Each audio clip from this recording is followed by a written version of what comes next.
बिस्मिल्लाहिर्रहमानिर्रहीम। अज पंजाब दा culture day मनाया जा रहा 2025।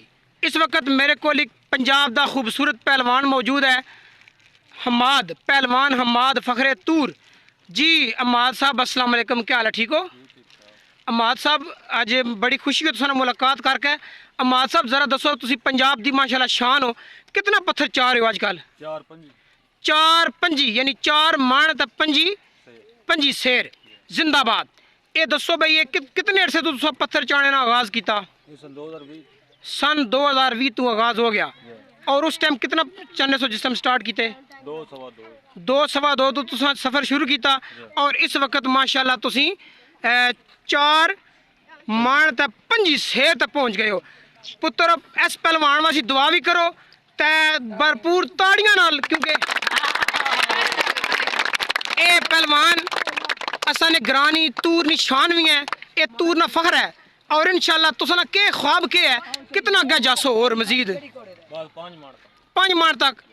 तो 5 मण 20 शेर जे चाना पै गया फिर हिम्मत कर सो। हाँ जिंदाबाद है जी। पंजाबियों के हौसले दलेर होंगे। आखो जनाब चाहवांगे असी है जी। और ये साड़ियाँ दुआवां पूरे पंजाब दियां दुआवां तुसा नाल हन। पंजाब का नाम रोशन करना और पंजाब की रवायत है जी, इसनू कायम रखना। और मैं तुसा की दूसरी गुजारिश की थी कबड्डी के बारे। कबड्डी के बारे क्या सोचा जनाब तुसा? 2 साल तो बाद कबड्डी शुरू करोगे? हूँ तुसा कितनी उम्र है? उम्र 20 साल हो गई है। तो ये दसो भाई किहड़े पहलवान नू परतोगे तुसी? मेरे ख्याल के मुताबिक इस वक्त सब तो अपर जा रहा मलक बिन यमीन। क्या ख्याल है? मलक बिन यमीन का कोई मतलब जोड़ोगे? अच्छा, तो इस वक्त मौजूदा तुम्हारा फेवरेट प्लेयर केड़ा है? नहीं सारे फेवरेट, फिर भी जावेद जट्टू है, सोहेल अनवर गोंदल है, बिजली है। केड़ा इस वक्त तुम्हारा फेवरेट प्लेयर केड़ा है?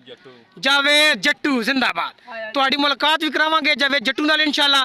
जदों भी जावेद जट्टू डिवीजन रावलपिंडी जाएगा ना, तुहाडी मुलाकात करानी है जनाब। और इस तो इलावा असी बड़ियां दुआवां और तुहाडे वास्ते कर रहे हैं और करांगे।